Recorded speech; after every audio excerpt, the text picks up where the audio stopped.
Hello guys, मेरा नाम है श्रेयस। और जो अपनी इलेक्ट्रिक कार्स होती है लाइक टेस्ला हो गई, मर्सिडीज़ हो गई और अपनी पोर्शे ने भी रिलीज़ करी है और बहुत सारी दूसरी कंपनीज़ की कार्स, वो इतनी ज़्यादा फ्यूचरिस्टिक क्यों दिखती है as compare to our normal car जो डीजल या फिर पेट्रोल से चलती है, और उनमें ज़्यादा फीचर्स कैसे आ जाते हैं और इतना जो डिज़ाइन रहता है बहुत ज़्यादा अच्छा लगता है और ज़्यादा फ्यूचरिस्टिक लगता है, क्यों लगता है, और इसी बारे में बात करने वाले हैं। तो लेट्स फाइंड आउट।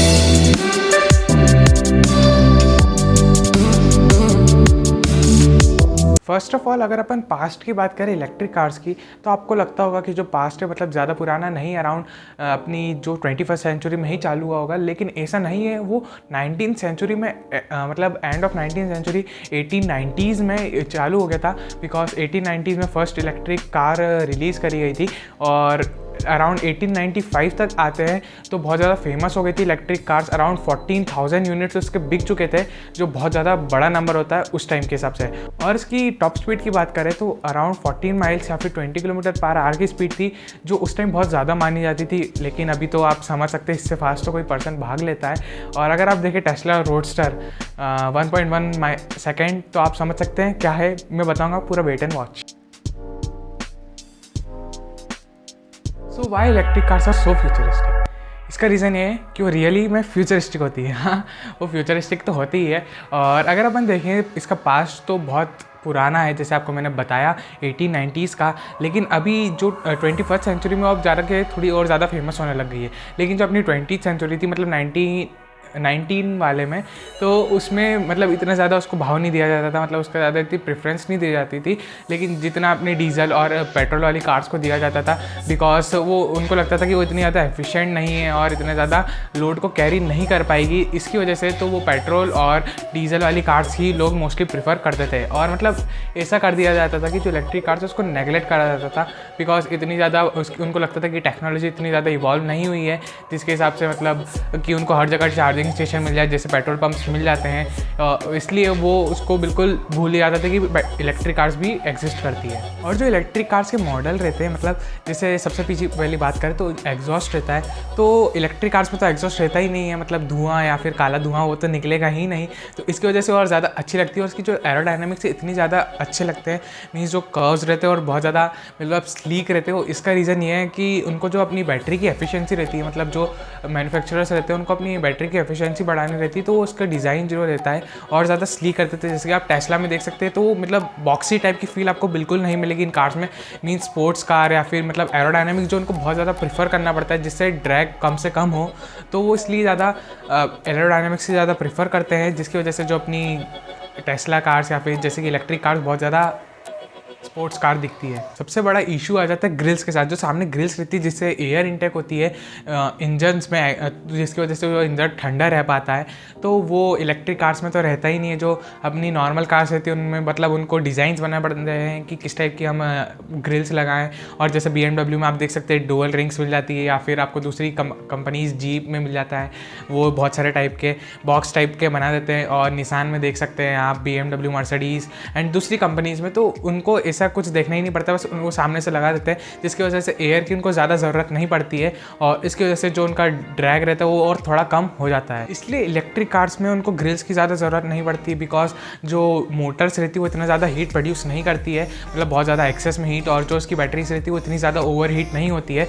तो उनको बस जो इलेक्ट्रिक कार्स रहते हैं उनको छोटा सा रेडिएटर लगता है, जिससे जो उनकी बैटरीज या फिर जो मोटर्स है वो कूल हो जाए। इतनी ज़्यादा ग्रिल्स की, इतनी बड़ी ग्रिल्स की ज़रूरत नहीं पड़ती है कि मतलब उनको टन्स ऑफ एयर अंदर चाहिए, जिससे उनकी जो मोटर्स है वो ज़्यादा ठंडी हो सके और बाहर निकल जाए। तो बस छोटी सी उनको अगर लगानी हो तो ग्रिल लगाते हैं, या फिर बिल्कुल भी नहीं ज़रूरत पड़ती है। लेकिन कुछ ट्रेडिशनल मैन्युफैक्चरर्स लाइक जैगुआर की बात कर लें या फिर ऑडी की बात कर लें, तो या फिर BMW की बात कर लें, तो उनको मतलब ग्रिल दिखानी पड़ती है। जैसे उनको अपना जो आइकॉनिक डिज़ाइन रहता है ग्रिल्स का, तो वो दिखाना पड़ता है, लेकिन वो रियल में मतलब फैंसी ग्रिल्स रहती है, मतलब उसकी एयर तो ज़रूरत नहीं रहती, तो बस फैंसी कलर की लगा देते हैं कि ग्रिल्स हाँ दिखनी चाहिए भाई, हमारा आइकॉनिक डिज़ाइन है तो इसलिए। लेकिन आप देखेंगे टेस्ला में तो आपको बिल्कुल भी नहीं दिखेगी ग्रिल्स, और दूसरी जो कुछ ईवी कार्स है उनमें बिल्कुल आपको ग्रिल्स नहीं दिखती है। और जो कंपोनेंट्स का प्लेसमेंट होता है, मतलब जो उसकी मोटर्स रहती है या फिर बैटरी रहती है, तो बहुत ज़्यादा डिफरेंट हो जाता है अगर कंपेयर करें अपनी नॉर्मल कार से। जैसे इंजन जो रहता है मोस्टली अगर कार्स में अपन देखें तो फ्रंट में रहता है, लेकिन जो मोटर्स रहती है इलेक्ट्रिक कार्स की वो नीचे जस्ट टायर से अटैच रहती है आगे और पीछे, और जो बैटरीज रहती है वो बिल्कुल नीचे बेस में रहती है, मतलब चैसी पे लगी रहती है। और जो इलेक्ट्रिक कार्स की जो टेक्नोलॉजी रहती है वो इतनी ज़्यादा आगे इसलिए रहती है बिकॉज उनको इतना ज़्यादा ध्यान नहीं देना पड़ता, बस उनको मोटर से कनेक्ट करना है, मोटर से और बैटरी से कनेक्ट रखना और बस एक्सेलरेटर देना और आपकी जो गाड़ी जाएगी बहुत फॉरवर्ड जाएगी। लेकिन जो नॉर्मल कार्स में रहता है उनको बहुत सारी डिफरेंट चीज़ें भी देखनी पड़ती है, और इसमें बैटरी की तो ज़्यादा टेंशन नहीं रहती, तो वो बहुत सारे इलेक्ट्रिक अप्लाइंसेस लगा देते हैं। जैसे कि आपने देखा होगा जो अभी नई मर्सिडीज़ की ईवी लॉन्च हुई है EQS, उसमें आप देख सकते हैं 3 डिस्प्ले और कितनी बड़ी बड़ी, मतलब पूरा डैशबोर्ड है पूरी डिस्प्ले से भरा हुआ है, तो बहुत ज़्यादा प्रीमियम लगता है और मतलब बहुत ज़्यादा फ्यूचरिस्टिक लगता है। और आप जैसे कि टेस्ला में देख सकते हैं कितना बड़ा सा टैब लगा देते हो सामने, तो मतलब बहुत ज़्यादा फ्यूचरिस्टिक अगर अपन देखें कंपेयर करें अपनी नॉर्मल कार से। तो अगर आप बहुत ज़्यादा लग्जरी कार्स में भी जाएंगे और वो भी अगर आप इलेक्ट्रिक कार्स नहीं ले रहे हैं तो आप इतनी ज़्यादा मतलब फ्यूचरिस्टिक नहीं देख पाएंगे उनका इंटीरियर्स और इतना ज़्यादा डिज़ाइन। लेकिन अगर आप कंपेयर करें अपनी इलेक्ट्रिक कार्स और वो भी लग्जरी कार्स। और अगर अपन परफॉर्मेंस की बात करें तो अगर अपन एक्सेलरेशन देखें 0 to 100 किलोमीटर तक, तो वर्ल्ड फास्टेस्ट कार है वो पोर्शे 919 हाइब्रिड, जिसका है टाइम 1.9 सेकेंड्स। और अगर अपन कंपेयर करें जो अभी नई टेस्ला आके आई है रोडस्टर, वो सिर्फ ये कर लेती है पूरा 1.1 सेकेंड्स में। आप देख सकते हैं मतलब जो पर्सन को टॉर्क महसूस होगा और बैकवर्ड फोर्स महसूस होगा कितना ज़्यादा होगा। मतलब जैसे अगर एकदम से एक्सेलरेट कर रहा है तो पीछे बिल्कुल फोर्स, मतलब क्या कह सकते हैं, आप समझ सकते हैं कितना ज़्यादा पीछे एक्सेलरेट हो जाएगा और टॉर्क इतना ज़्यादा उस पर लगेगा। आई होप गाइस आप लोग समझ गए होगे क्यों इतनी ज़्यादा इलेक्ट्रिक कार से इतनी ज़्यादा फ्यूचरिस्टिक रहती है। तो और आपने मन भी बना लिया होगा कि अब मैं बाय करूँगा कार तो अब इलेक्ट्रिक कार ही होगी, बिकॉज फ्यूचर है, electric cars are the futures.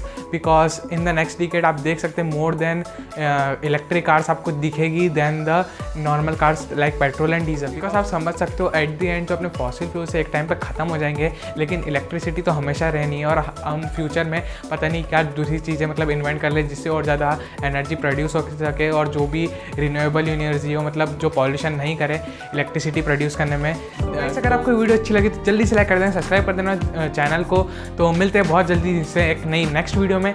तो guys thanks for watching, thank you guys, bye bye.